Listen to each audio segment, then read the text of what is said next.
Bonjour à tous et bienvenue sur cette nouvelle vidéo. Alors si je fais cette vidéo, c'est pour répondre à une interrogation qu'on m'a posée.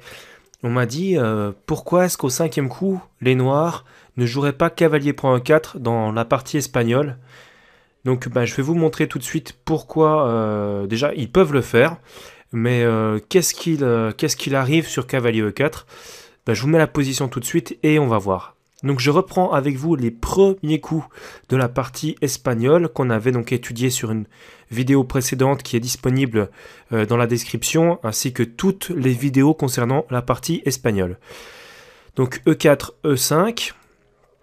La partie espagnole est une partie ouverte. Cavalier F3, cavalier C6, fou B5, A6, fou A4, cavalier F6, petit roc. Et donc ici on m'a proposé cavalier E4 et on m'a demandé ce qui se passait sur cavalier E4, cavalier prend E4. Eh bien, voici tout de suite la variante avec cavalier prend E4. Alors les blancs pourraient jouer par exemple tour E1 pour faire pression sur le cavalier E4, pour faire pression également sur le pion derrière qui est situé en E5, et donc pour être aussi dans l'axe du roi en E8. Mais il y a un coup qui est encore plus fort, et qui était notamment joué par Bobby Fischer dans pas mal de variantes, on va dire, ouvertes avec E4, où l'adversaire prenait ce fameux pion E4, eh bien en fait c'est D4. D4 avec l'idée, ni plus ni moins, d'ouvrir le centre, étant donné que le roi noir est encore coincé en plein centre de l'échiquier, et qu'on peut amener avec les blancs notre tour sur la colonne E1, et donc en lui faisant front. Donc c'est pour ça que D4 est joué, avec l'idée de faire pression sur le centre noir, étant donné qu'on peut obtenir pas mal de jeux au centre avec les blancs. Donc je vais analyser avec vous cette fois-ci une très grande variante, compliquée. Si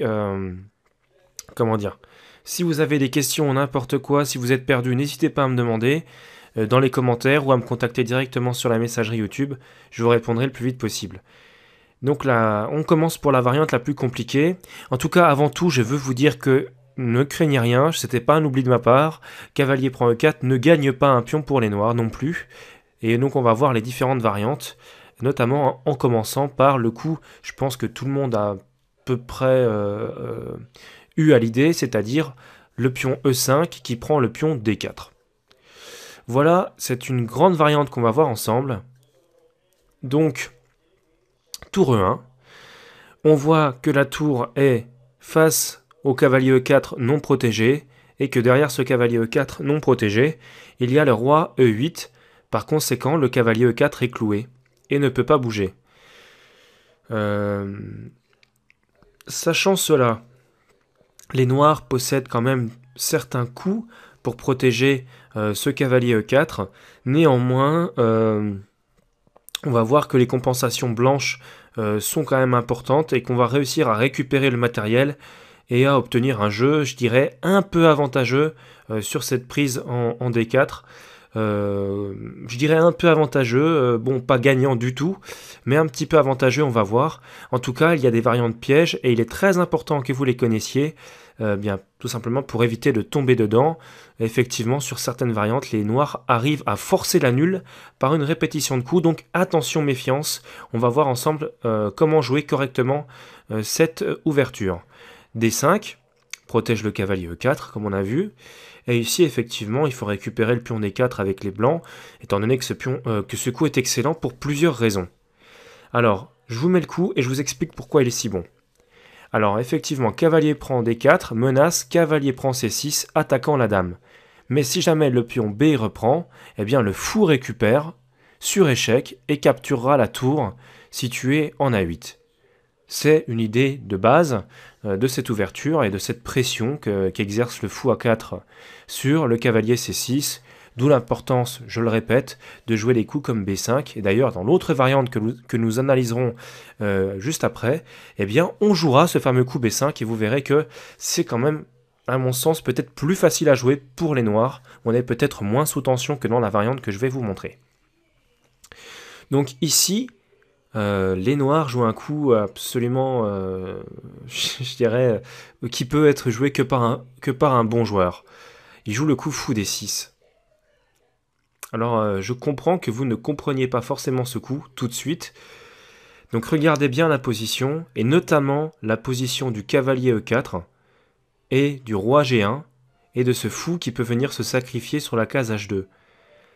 Alors je vous montre tout de suite le prochain coup, c'est cavalier prend C6, comme on avait vu, puisque ce coup a le mérite de menacer la dame en D8.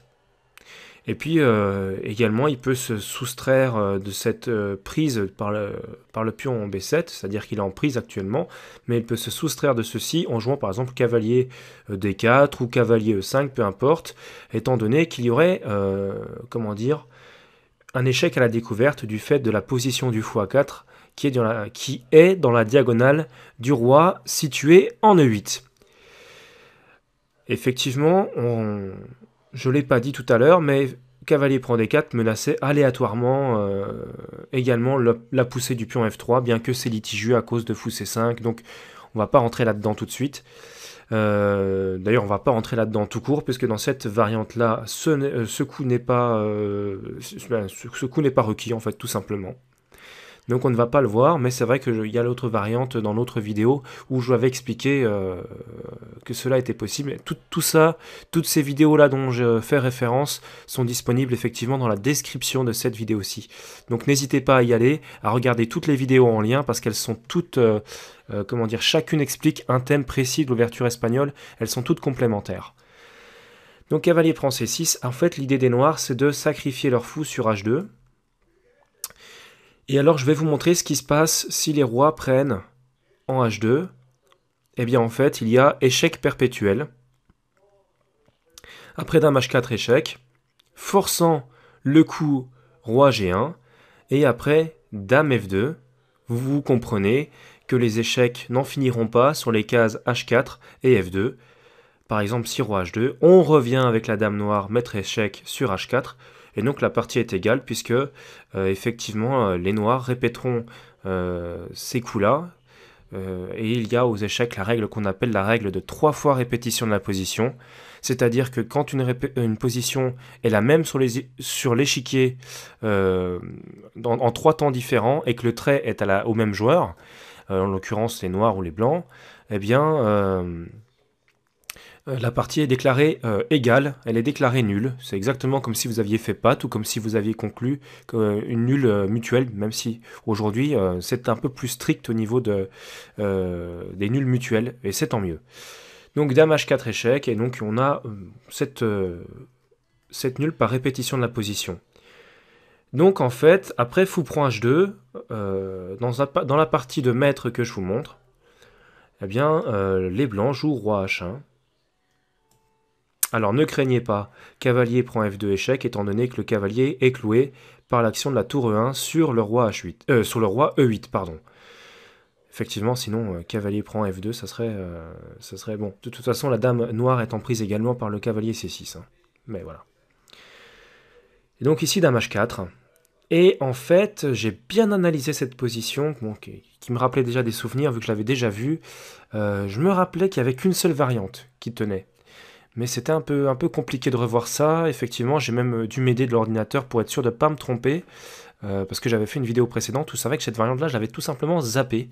Donc je l'ai supprimée évidemment et je remets cette vidéo-là en bonne et due forme.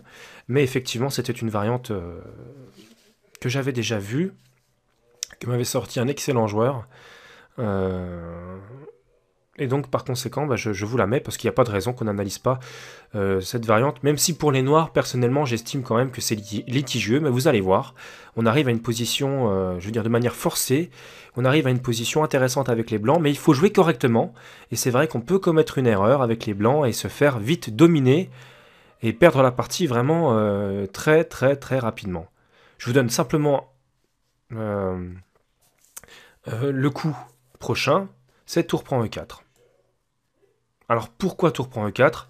Eh bien simplement parce que si les blancs ne prennent pas le pion, décidément, le cavalier en E4, eh bien il risque fortement de se faire mater Parce que dans cette position, qui est très inconfortable, eh bien effectivement, il y aurait le retrait du fou quelque part, certainement sur la case G3, puis ensuite des menaces de mat qui seraient à peu près partout. Donc très attention, il faut faire très attention à cela. On ne peut pas se permettre de laisser la situation comme ça avec les blancs. On est vraiment trop à la ramasse. Il y a des problèmes partout. Les pièces s'infiltrent sur case noire. On a vraiment... par exemple, vraiment, il y a même encore une fois la possibilité de nul. Après la découverte du fou, par exemple, si le fou vient sur F4 ou peu importe, il y aurait dame prend F2 échec, dame prend H4, etc., comme on l'a vu, avec toujours les mêmes variantes de répétition de position, et donc de nul. Donc on va empêcher ça avec les blancs, puisque je vous ai dit en début de vidéo que les blancs pouvaient obtenir un léger avantage. Donc les blancs le savent effectivement, hein, c'est des forts joueurs. C'est l'équivalent de, je crois, 2580 contre 2500, grosso modo.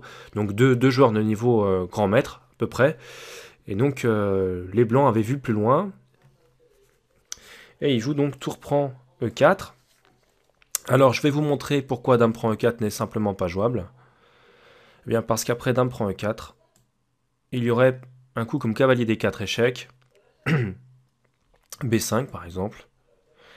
Roi prend H2 pour récupérer la pièce tout simplement. Les noirs récupèrent la pièce A4 à leur tour. Et ici, après cavalier C3, attention, j'insiste bien sur cavalier C3. Parce que j'ai fait un petit peu une analyse assez fouillée. Je peux vous assurer que c'est le meilleur... Enfin, de l'analyse que j'ai faite, c'est le meilleur coup. Je peux peut-être ne pas tout voir, hein, je ne suis pas un ordinateur. Mais honnêtement, faites très attention, il y a encore des pièges possibles. Les noirs peuvent encore retrouver du jeu. Donc faites très attention, jouez bien cavalier C3. Si vous jouez cavalier C3, vous devriez prendre un avantage décisif assez rapidement et gagner cette partie assez facilement. Mais vraiment, cavalier C3, c'est le bon coup de la position, il faut jouer ce coup-là et pas un autre coup. Donc il faut rester précis jusqu'au bout, hein. Attention. C'est pas non plus complètement gagnant, il n'y a pas de mat, il n'y a pas il a pas une finale écrasante, il y a encore des pièces lourdes en jeu, donc avec les blancs, il faut quand même continuer à jouer très précisément. Cela dit, on constate quand même que les blancs possèdent 5 pions contre 7 pions du côté noir, donc on a 2 pions de moins. En revanche, on a 2 pièces, l'équivalent de 2 cavaliers, contre une tour, donc on a une pièce mineure, c'est à peu près 3 points, donc 2 cavaliers 6 points, contre une tour à 1 point. Donc au niveau des points, on serait plutôt moins bien avec les blancs, quoique c'est vrai que le pion A4 risque de tomber assez rapidement, idem pour le pion D5, mais surtout c'est l'avantage de développement qu'on a. On a nos 2 cavaliers qui sont sortis, dont un qui est situé en plein centre, sur la case D4, et un autre qui contrôle la case D5 et la case 4, notamment la case sur laquelle est située la dame noire. Par conséquent, on a un avantage de développement quand même assez important et donc qui devrait nous permettre de remporter cette partie de façon relativement facile si on reste précis jusqu'au bout avec les blancs. Donc voilà pour cette parenthèse. Après tour prend E4, c'est pour cette raison que les noirs n'optent pas pour dame prend E4, mais qu'ils jouent simplement D prend E4. La menace des noirs est toujours la même, à savoir, là cette fois-ci, fou F4, roi G1, dame H1, etc. Et donc là, comment dirais-je ? Le vrai problème, en fait, c'est qu'admettons qu'on joue, je sais pas, cavalier C3, je vais vous montrer tout de suite ce qui pourrait se passer. Alors, je ne l'ai pas analysé avec l'ordinateur, je peux me tromper. Mais effectivement, je pense que la vraie menace, ça serait fou F4, roi G1, dame du côté de H2, roi F1, dame H1 échec, roi E2, et à mon sens, je le dis bien, je ne suis pas... Mais à mon sens, fou G4 gagne largement. Personnellement, pour moi, j'analyserai même pas cette position en partie, parce que pour moi, c'est complètement gagné. Mais c'est vrai qu'il faut rester précis jusqu'au bout, donc ce que je vous dis, c'est pas très bien. Moi, simplement, le coup que je vois, après F3, par exemple, on voit qu'il y a un gain. Alors, est-ce qu'on fait fou prend d'abord ? ou est-ce qu'on fait pion prend d'abord? Là, c'est une question que je vous laisse, auquel je vous laisse le soin de répondre, parce que je vais quand même pas tout vous donner. Sachez qu'il y a également la possibilité de prendre en G2 avec la dame. Bref, pour moi, je vous le répète, cette position, je l'analyse même pas. C'est complètement gagné. Allez, je suis sympathique, je vous donne une variante. Dame prend G2 échec. Le roi n'a plus de case. La case D2 est prise. La case D3 est prise par le pion. La case D2 par le fou. La case E3 également par le fou. La case F3 et la case D1 sont prises à la fois par la dame D1 et par le pion pour la case F3. La case F2, effectivement, la dame donne échec. Donc après roi E1, il me semble que fou G3 termine en beauté cette magnifique partie. Voilà. Donc c'est pour ça que je vous disais, faites attention, il faut rester concentré à ne pas faire n'importe quoi. Donc c'est pour cette raison, par exemple, qu'un coup comme cavalier C3 n'est pas bon. Les blancs, en fait, vont échanger simplement les dames et échanger également le fou H2 noir contre le cavalier C6 blanc par l'intermédiaire d'un coup qui peut paraître complètement fou, c'est le cas de le dire. Eh bien, c'est dame D8. Et oui, dame D8 permet effectivement donc d'échanger les dames et d'échanger ces deux pièces mineures. Donc le fou noir en H2 pour, du côté noir et le cavalier blanc en C6 du côté blanc. Donc on voit que si la dame n'était pas présente sur ces cases noires de cette diagonale D8 H4, effectivement ça serait mat. Hein. Là ce n'est pas mat, étant donné que la dame prend. Cavalier prend sur échec, c'est très important. Les noirs pourraient jouer B5, mais alors là on compliquerait énormément la position. Et ça serait pas bon puisque effectivement il y aurait, si le cavalier part par exemple, la prise sur A4 et un pion très faible en A4 après cavalier C3, je pense même qu'il est perdu, ou pas loin, peut-être fou D7. Mais bon bref, c'est vraiment compliqué, mais effectivement on voit tout de suite que c'est pas très bon, donc sur l'échec, eh ben, autant faire d'une pierre deux coups, parer l'échec et prendre la pièce. Voilà, c'est le plus, je dirais que c'est le plus simple. Et après roi prend D8, roi prend H2. Donc là, les noirs vont développer leur fou.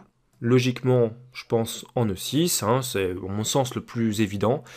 Et là, si on fait le compte du matériel, au niveau du matériel, eh bien, on en est simplement avec 5 pions pour les blancs, face à 7 pions toujours pour les noirs, donc 2 pions de moins. Mais cette fois-ci, on bénéficie de 2 pièces mineures contre une tour. Et si l'on regarde un petit peu plus loin, c'est vrai que les blancs ont la paire de fous, ce qui n'est pas négligeable. Bien qu'après fou E6, c'est vrai qu'on se dit que si B5 est joué, après fou B3, le fou E6 pourrait s'échanger éventuellement sur la case B3. Je ne dis pas encore que c'est un bon coup, hein, c'est très compliqué le jeu d'échecs, on peut pas donner des comme ça des comment dire, on peut pas faire de tout des règles générales, mais c'est vrai que ça serait une idée possible dans certains cas. Fou E6 pour jouer B5 et puis après fou B3, fou prend B3, histoire de casser la chaîne, la paire de fous adverses. Mais bon, voilà. En tout cas, c'est une partie qui se joue. 2 pièces mineures contre une tour et 2 pions. Écoutez, je pense que les blancs ont quand même un léger avantage. Bon, c'est pas gagné. Je dis pas non plus que c'est gagnant. Mais c'est quand même, je pense, on a obtenu une bonne position avec les blancs. Voilà ce que je dirais. Donc voilà pour cette variante avec cavalier prend E4, suivi de D4 et de E prend D4. Donc effectivement, pour moi, ça reste quand même assez litigieux, même si effectivement, je vous le répète, cette partie a été jouée entre deux joueurs de niveau largement international, puisque de niveau grand maître, donc bon, voilà, on va pas remettre en question leur niveau de jeu, ni quoi que ce soit. Voilà, donc pour cette variante, je vérifie juste que j'ai bien tout regardé avec vous. Alors voilà, j'avais oublié une autre variante, c'est bien ce que je me disais.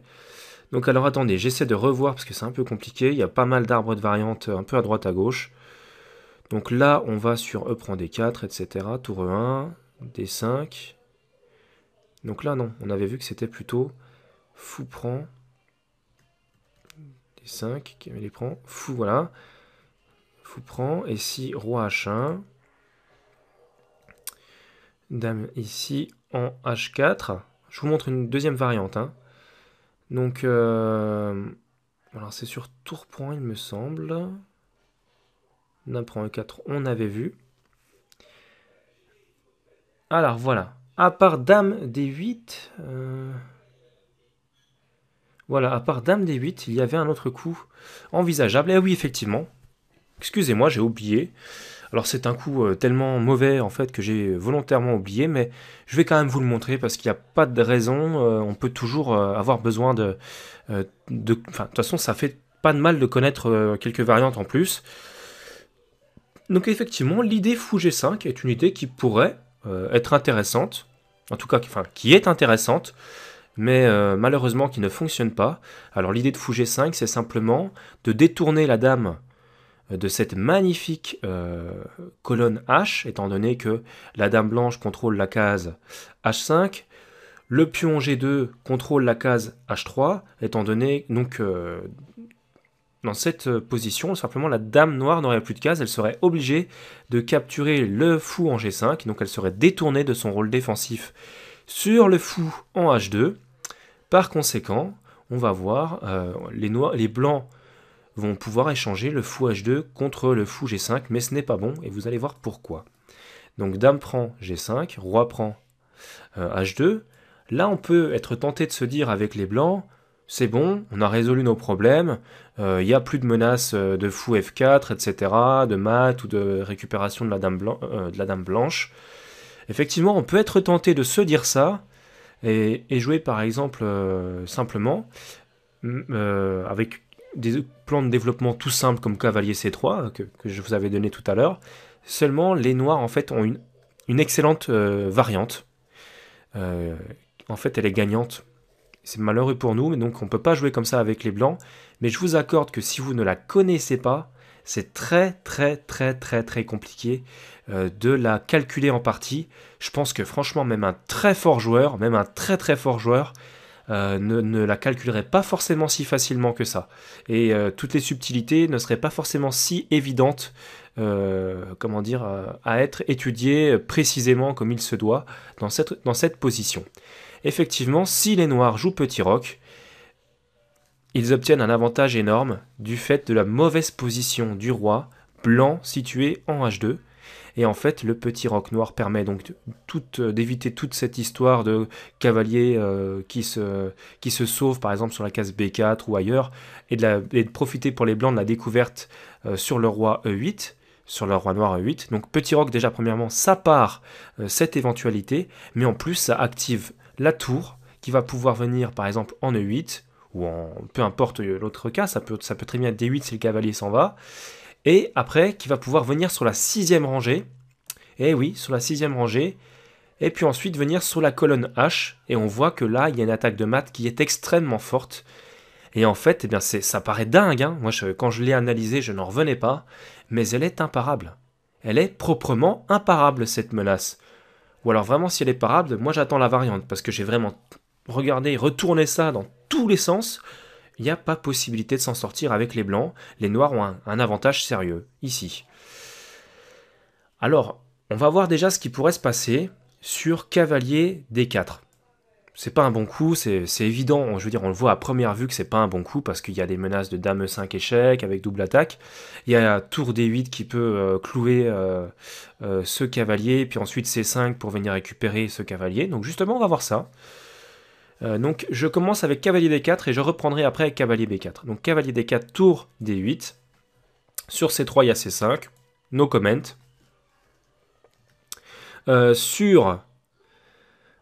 Comment dirais-je, sur cavalier C3, eh bien, il y a simplement dame E5. Le roi s'en va, par exemple en G1, et tour prend D4 avec un avantage quand même énorme, puisqu'on a 2 pions de plus, si je compte bien. On a 5 pions du côté blanc, on a 7 pions du côté noir, donc je compte bien. On a 2 pions de plus avec les noirs, et on bénéficie d'une qualité. Donc là, l'avantage, il est tonitruant. On peut d'ores et déjà dire que les blancs ont perdu. Même si, je le répète, il faut rester précis jusqu'au bout aux échecs, mais là, franchement, c'est complètement perdu. Hein. Il n'y a aucun espoir pour les blancs. Donc voilà pour cette variante, qui vous démontre pourquoi ça ne tient pas.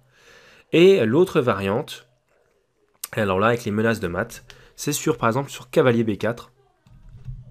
que je vous avais dit qu'on analyserait ensemble. Cavalier B4. Et bien sur cavalier B4, il y a tour D8. La dame s'en va. Je sais pas, peut-être en F1. J'ai pas trouvé vraiment de solution là. Et après tour D6. Roi G1 peut-être pour essayer de parer au plus pressé, d'essayer de se sauver, de tenter de se sauver en tout cas. Mais après tour H6, en fait, on n'a pas le temps. Et si par exemple cavalier C3, ici, je joue cavalier C3 pour schématiser, pour vous montrer vraiment ce qui se passe, eh bien il y a dame H4. Et si par exemple F3 ou F4, il y a simplement E3. Et on peut absolument pas parer le mat en H1. Par exemple, si dame F3, eh bien c'est dame H1 mat.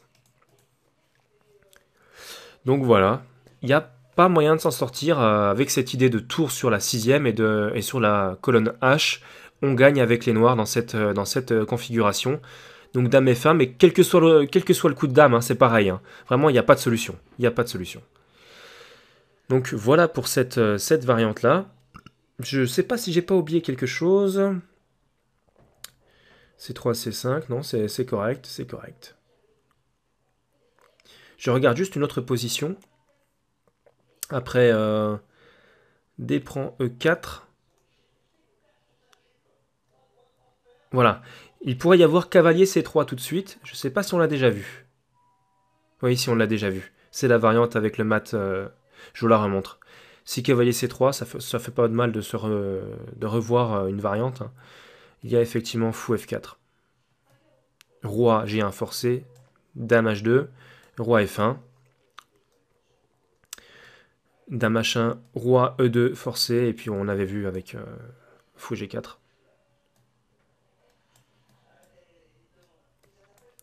Voilà. Donc c'est bien, voilà. Donc on va pouvoir passer maintenant à la variante un peu plus, je dirais pas plus simple, mais plus propre peut-être. Hein, il y a un peu moins de tactique hein, pour ceux qui sont un petit peu malades. Je ne sais pas si vous tenez le choc, si ça va, si vous êtes encore avec moi, si vous m'avez pas perdu en route. De toute façon, n'hésitez pas à re-regarder cette vidéo parce que je vous avoue que c'est vrai que il faut quand même essayer de... moi, je peux pas tout vous montrer. Là, je suis déjà à 27 minutes de vidéo. Je peux pas tout vous montrer parce que c'est tellement long et compliqué. Je vous ai dit dame F1 par exemple. Je vous ai dit que dame E2 gagnait de la même manière, c'est vrai. Mais il faut que vous regardiez vous de votre côté. Si vous avez des questions et que si vous n'arrivez pas à trouver, parce que ça peut arriver, hein, il y a vraiment des fois des positions tellement embêtantes ou tellement peu naturelles pour nous, eh bien n'hésitez pas à me demander concrètement à quel moment vous êtes perdu. Et moi, je vous referai un commentaire pour vous répondre. Ou alors sinon, vraiment, si vous avez... s'il y a beaucoup de questions, je referai carrément une vidéo pour répondre aux questions que vous avez soulevées. Donc là, voilà, on va enfin jouer le coup, personnellement, que je préconise, B5. Dans la partie espagnole, c'est quand même vraiment un coup important, et je dirais c'est un coup dans l'esprit de la position. Je parle souvent d'esprit de la position, je sais, ça ne veut pas trop dire. Pour certains, ils se demandent peut-être un petit peu ce que ça veut dire. C'est quoi cet esprit de la position? Mais c'est vrai que, bon, il y a une théorie qui existe. Elle s'est mise en place pendant, je veux dire, ça a pris des dizaines d'années pour que des gens jouent ça, des gens au meilleur niveau jouent ça. Ça veut dire qu'il y a tout un travail derrière, il y a toutes des idées, des plans généraux qui sont établis. Je veux dire, ça serait dommage de s'en passer. Si on nous dit que dans l'espagnol, il faut jouer B5, ben, c'est qu'il faut jouer B5 et puis c'est tout. Donc voilà, après, effectivement, on peut toujours creuser, etc. Mais il faut quand même pas remettre en question le travail de joueurs professionnels sur des dizaines d'années. Donc effectivement, B5, c'est quand même un coup, je dirais, pas un leitmotiv, mais un coup qu'on retrouve souvent quand même dans la partie espagnole et un coup important.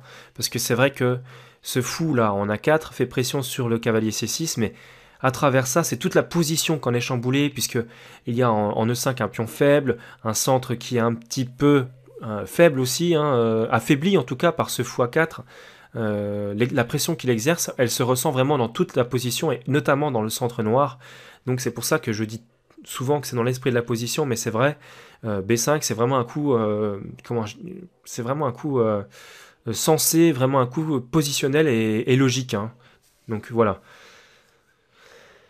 Donc fou B3, c'est la case de repli naturel du fou dans cette variante. Et là D5, hein, simplement pour protéger notre cavalier noir en E4, puisque c'est vrai que le cavalier noir en E4 jouit d'une case absolument superbe. Il est sur un avant-poste bien perché là.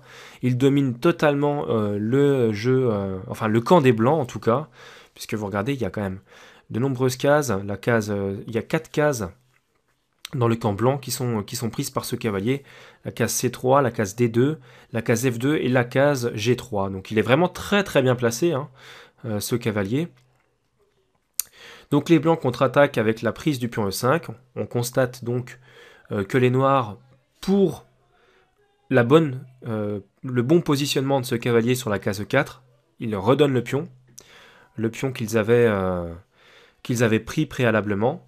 Donc ils préfèrent avoir une bonne case pour leur cavalier plutôt qu'un pion d'avance. Et ça, c'est très important aussi dans les ouvertures. Souvent on a tendance à dire oui, un pion c'est un pion, mais bon, restons relatifs. Je peux vous assurer que personnellement dans mes parties face à des joueurs à peu près de mon calibre, je gagne bien plus souvent une partie où je sacrifie un pion pour de l'activité de mes pièces, plutôt que l'inverse, hein, plutôt que des parties où je joue pour gagner un pion et où en définitive l'adversaire arrive souvent à le récupérer dans de bonnes conditions. Donc faites attention, même si on ne le voit pas tout de suite, même si c'est des variantes longues et compliquées, le joueur qui est derrière avec un pion de moins mais une bonne position a quand même de grandes chances, de meilleures chances en tout cas, d'obtenir quelque chose de la partie plutôt qu'un joueur qui se contente de prendre du matériel, et en l'occurrence un pion, c'est pas énorme, et puis au détriment souvent de la position, etc. Donc là en fait, c'est encore une fois, c'est dans l'esprit de cet espagnol, et c'est dans l'esprit général de ces ouvertures, de rendre le pion, de rendre la pièce dans de bonnes conditions, et notamment en plaçant une pièce sur une case forte comme ce cavalier qui est en E4. Donc le pion D5 noir est en prise, il faut le protéger, donc fou E6. Fou E6 semble indiqué pour ça, voilà, c'est une bonne case pour ce fou de toute façon, et puis ça bloque littéralement le pion E5 qui sera peut-être une cible plus tard. En tout cas, quoi qu'il en soit, ça protège le pion D5 des noirs. Donc ici cavalier BD2, les blancs développent une pièce, les noirs auraient tort d'échanger leur cavalier en E4 contre le cavalier en D2. Il y a une raison très simple à cela. Quand vous avez déplacé une pièce, comme c'est le cas pour ce cavalier en E4, plusieurs fois, il est venu en F6 et puis ensuite il est venu en E4. Et donc il a usé 2 temps pour se développer sur cette case E4, en plus où il est très bien placé. Eh bien c'est dommageable au niveau de la position et au niveau de l'esprit de la partie, ce n'est pas bon de l'échanger contre une pièce qui vient de se développer, puisqu'on perdrait un temps.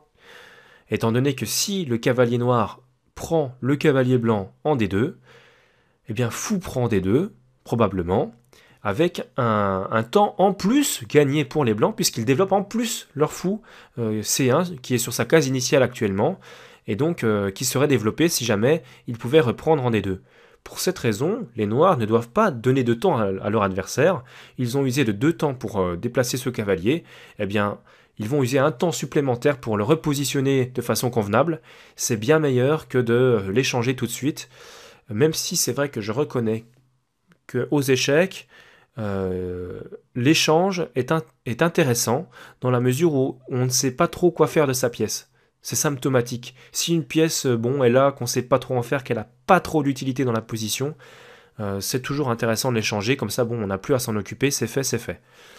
Mais ici c'est pas le cas. Ici le cavalier E4 a encore une vie, et il va la retrouver sur la case C5.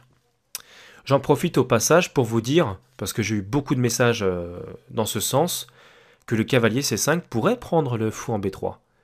J'ai souvent entendu dire, oui, si B5 est joué, c'est pour jouer cavalier A5 et cavalier prend B3. C'est faux. La preuve en est c'est que dans cette position, le fou blanc a joué de nombreuses fois, donc le cavalier pourrait s'échanger contre le fou blanc sans vraiment pâtir d'un retard de développement énorme, d'un retard en temps. Mais dans cette position, les noirs qui ont un haut niveau, puisqu'ils sont, je crois, c'est les noirs qui doivent être à 2580, quelque chose comme ça, ne veulent pas échanger leur cavalier contre le fou B3, qui est finalement, actuellement, en l'état actuel, un mauvais fou, étant donné qu'il est placé sur, il est coincé devant ses pions, il n'a pas une seule case pour jouer, et en plus, on voit que de nombreux pions noirs sont sur blanc, notamment les pions qui ont avancé.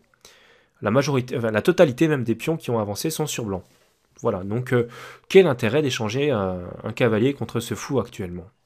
Alors c'est vrai que ce fou retrouve toujours une seconde vie, et d'ailleurs on va le voir dans cette partie, après C3 il va pouvoir se renouveler sur la case C2 et bénéficier de la diagonale B1 H7, qui est une diagonale clé dans l'ouverture espagnole, puisqu'il y a des attaques souvent qui sont créées sur l'aile roi noire, grâce à cette disposition du fou. Voilà, donc C3 est joué. Donc C3 déjà ça empêche, l'idée principale c'est quand même d'empêcher des 4. Le pion noir ne doit pas pouvoir avancer et être échangé facilement, puisqu'après c'est vrai qu'on aurait quand même quelques problèmes avec les blancs dans cette position. Donc c'est vrai que C3 c'est quand même un coup qui contrôle la case D4 centrale. C'est toujours un coup important. C'est un coup déjà qui est thématique de cette ouverture. C3 on le retrouve quasiment systématiquement, que ce soit pour jouer D4 ou que ce soit ici pour empêcher D4, mais dans tous les cas de toute façon il faut que ce pion C3 contrôle le centre. C'est indiqué dans ce type de configuration. Voilà, donc fou E7. Les noirs maintenant auraient pu prendre un B3, vous voyez qu'ils ne le font pas, je le répète, donc attention, cavalier A5, cavalier prend B3 n'est pas du tout je dirais dans l'esprit de la position encore une fois. Non, fou E7 pour jouer petit roc, finalement c'est... Là oui, là ça c'est un plan concret, il faut roquer, il faut mettre son roi à l'abri. Une fois que le roi sera à l'abri, on pourra peut-être entreprendre de jouer autrement, d'activer ses pièces, puisque c'est vrai que là les noirs bénéficient quand même d'une bonne disposition de leurs pièces, avec une activité qui est quand même relativement intéressante. Donc les blancs retrouvent le chemin de la diagonale B1 H7 par l'intermédiaire de fou C2. Étant donné que les noirs vont jouer petit roc, on comprend tout à fait l'intérêt de ce coup, étant donné qu'il fait pression sur le pion H7, entre autres. Fou G4 est joué. Encore une fois, par contre c'est vraiment symptomatique. Quand on peut bénéficier d'un clouage, pourquoi ne pas en bénéficier? Puisque là, le fou E6, son rôle auparavant c'était de protéger le pion D5.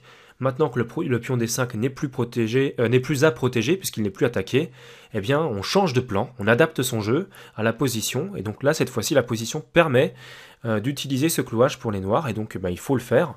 Clairement, si H3 n'a pas été joué, il faut jouer fou G4, pourquoi ne pas le faire, puisque de toute façon c'est un coup qui restreint quand même sensiblement la position des blancs au centre, puisque c'est un coup qui fait indirectement pression sur le pion E5. Donc voilà, je pense que c'est un coup logique, encore une fois, de jouer fou G4.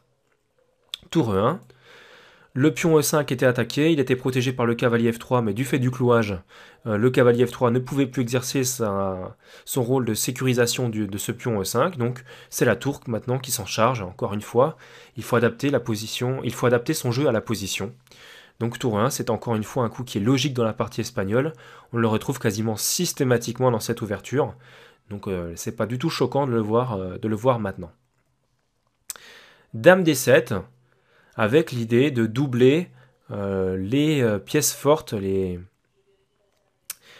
la dame et la tour noire sur cette fameuse colonne centrale D, puisqu'il y a un pion qui est situé en D5 et qu'on aimerait bien le pousser.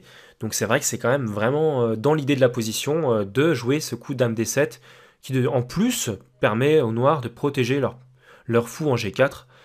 Si jamais par exemple il devait y avoir des coups d'échange ou peu importe, le fou G4 serait protégé, et donc c'est toujours intéressant cette espèce de, on va dire, de collaboration entre un fou et une dame, et notamment dans cette position où le fou exerce un clouage royal puisque la dame est située en D1.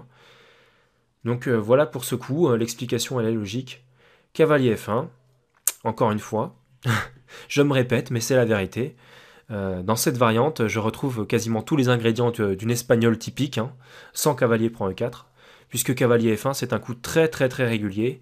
On met le cavalier en F1 pour le ramener sur G3 ou sur E3, suivant la configuration et suivant le rôle qu'il peut jouer sur l'une de ces deux cases.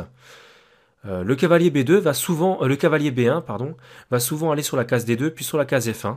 C'est vraiment très très fréquent dans les parties espagnoles que ce cavalier trouve ce genre de chemin sur l'aile roi pour venir soit en E3, soit en G3.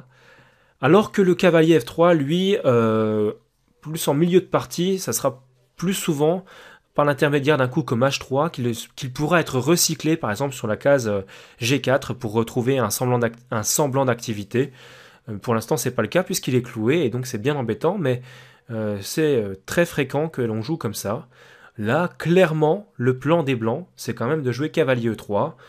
Cavalier E3 aurait un double intérêt puisqu'il ferait pression sur le fou en G4, certes protégé par la dame, mais une pression néanmoins. Et puis également pression sur le pion D5, puisqu'on voit par exemple que si cavalier E3 peut être joué, et que le cavalier ne bouge pas, cavalier prend fou. Pardon, si le fou ne bouge pas, cavalier prend fou, dame prend fou, et ensuite il y a le pion D5 qui serait en prise, non protégé par la dame D7 qui serait venue récupérer sur l'échange en G4.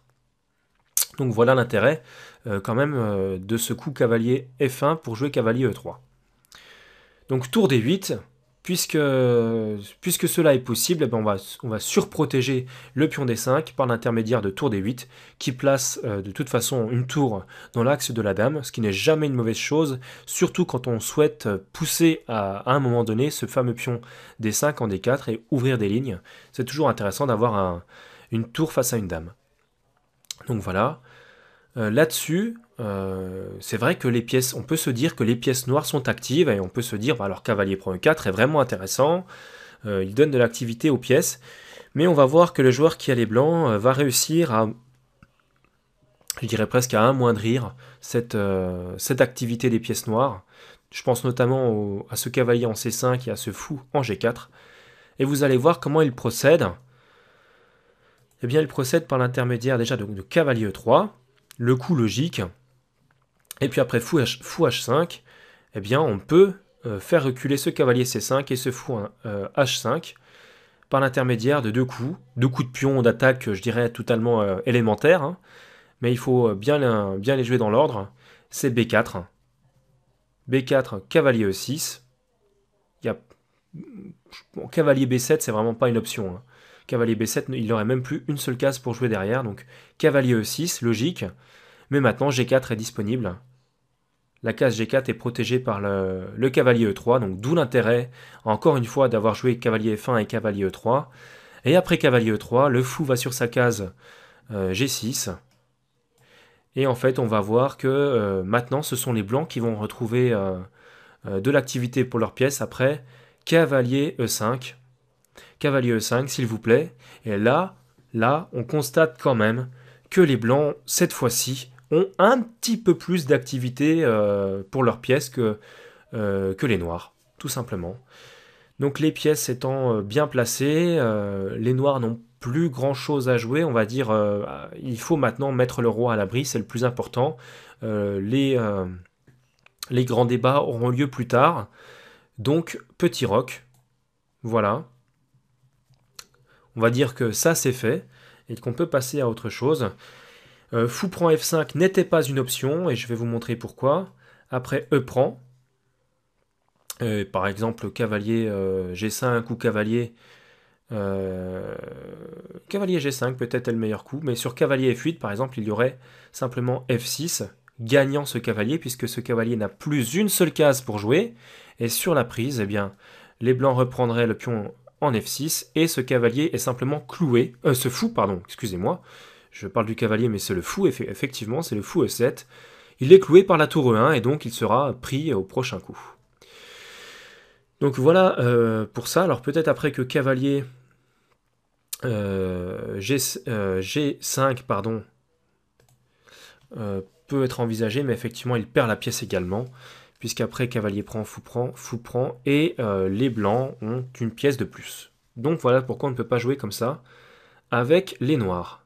Donc petit roc, après cavalier F5, petit roc. Et étant donné que les noirs ont mis leur roi à l'abri, que le centre est relativement fermé, enfin on va dire que le jeu au centre en tout cas, je pense que chacun a échangé des idées et que maintenant ça reste relativement calme, Les idées sont bien en place des deux côtés, on a chacun mis en place nos pièces, nos pions, tout est correctement protégé, il n'y a pas vraiment grand chose à entreprendre au centre maintenant. Donc il est plus intéressant maintenant d'essayer d'attaquer sur les ailes.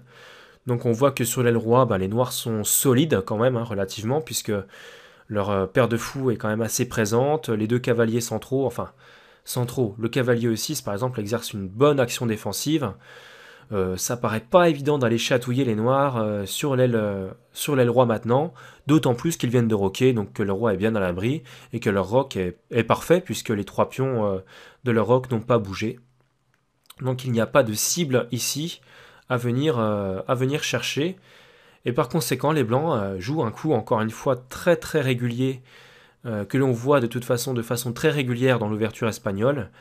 Ils viennent contester maintenant sur l'aile dame la chaîne de pions noirs par l'intermédiaire du coup A4 pour faire pression donc sur la chaîne de pions noirs sur l'aile dame. Et après tour F E8 qui est encore une fois un coup bien dans l'esprit de la position puisque c'est un coup qui fait pression sur la case 5 et un coup qui dispute simplement la colonne E. C'est toujours intéressant de venir disputer comme ça une colonne qui peut s'ouvrir, ne serait-ce que pour ne pas laisser l'avantage, pour ne pas laisser la possibilité d'obtenir du jeu sur cette colonne pour les blancs, vu qu'ils ont déjà une tour qui est active sur cette fameuse colonne E. Et donc ici, les blancs, je le répète, n'ont pas vraiment grand-chose à obtenir du côté de l'aile roi ni du côté du centre, donc ils vont simplement prendre en B5 pour ouvrir la colonne de leur tour A. Et après A prend B5, ils jouissent maintenant d'une colonne ouverte pour leur tour A1, c'est toujours un plus, même si, j'avoue que là les chances sont... il n'y a pas de gain, je ne crois pas en tout cas qu'il y ait de gain ici. Je veux dire, la position reste quand même relativement équilibrée, même si probablement les blancs ont quand même un avantage. Peut-être. Même si ça reste, je le répète encore une fois, une partie assez compliquée, et puis de toute façon, il y a des idées qui vont s'échanger, et c'est une partie qui se joue. Mais voilà, encore une fois, je vous ai démontré qu'il y a la possibilité de répondre correctement, cette fois-ci au coup cavalier prend E4. Je pense avoir fait à peu près le tour général, hein, parce que je ne vais pas rentrer dans toutes les variantes, je ne pourrais pas, je le répète, je n'aurai pas le temps de le faire, mais voilà, là vous avez quand même de la matière à travailler, vous avez quand même vu des choses intéressantes sur cette ouverture avec cavalier prend E4. Donc voilà, j'espère que cette vidéo vous a plu. Je vous rappelle que si vous avez la moindre question sur l'ouverture, que vous n'arrivez pas à trouver de réponse par vous-même, n'hésitez pas à me demander, soit via les commentaires, soit via la messagerie de YouTube. Donc j'y répondrai le plus vite possible, hein, ne vous inquiétez pas. Voilà, j'espère que cette vidéo vous a plu, qu'elle vous a permis de progresser et de voir sous un nouvel angle cette variante avec cavalier prend E4, si jamais peut-être vous n'étiez pas trop familiarisé avec. En tout cas, vous voyez qu'il n'y a pas de quoi s'inquiéter. Encore une fois, il y a des réponses adaptées à ce coup cavalier prend E4. Je vous rappelle que si des forts joueurs jouent ce type d'ouverture depuis maintenant quand même des dizaines d'années, vous pensez bien qu'ils ont fait un peu le tour de la question et que ils vont certainement pas laisser un pion en prise. En tout cas, c'est toujours intéressant de voir ce qui peut se passer sur telle ou telle variante. Donc je vous invite à me laisser des commentaires si jamais vous avez des questions et si jamais vous voyez autre chose qui pourrait être joué, peut-être, étant donné que c'est toujours enrichissant pour la communauté. Donc je vous invite également à vous abonner à ma chaîne, étant donné qu'il y a de nombreuses vidéos qui seront postées prochainement, hein. J'essaie de faire plusieurs vidéos chaque jour. Mais bon, c'est vrai que ça prend du temps, qu'il faut travailler ces sujets et que même si on les connaît relativement bien, moi je préfère quand même vraiment être sûr de ce que je fais, être sûr qu'il n'y a pas eu de nouveautés depuis que j'ai travaillé tel ou tel thème. Et donc c'est vrai que ça me prend un certain temps de faire ce travail. Mais ça me plaît beaucoup et si ça peut vous servir, eh ben, c'est tant mieux. Donc n'hésitez pas à vous inscrire à ma chaîne. N'hésitez pas non plus à laisser un pouce vert, ça fait toujours plaisir. C'est toujours bien agréable de voir que quelqu'un a apprécié son travail. Et donc, eh bien voilà, je vous dis à bientôt pour de nouvelles vidéos. Portez-vous bien et je vous souhaite de rapides progrès.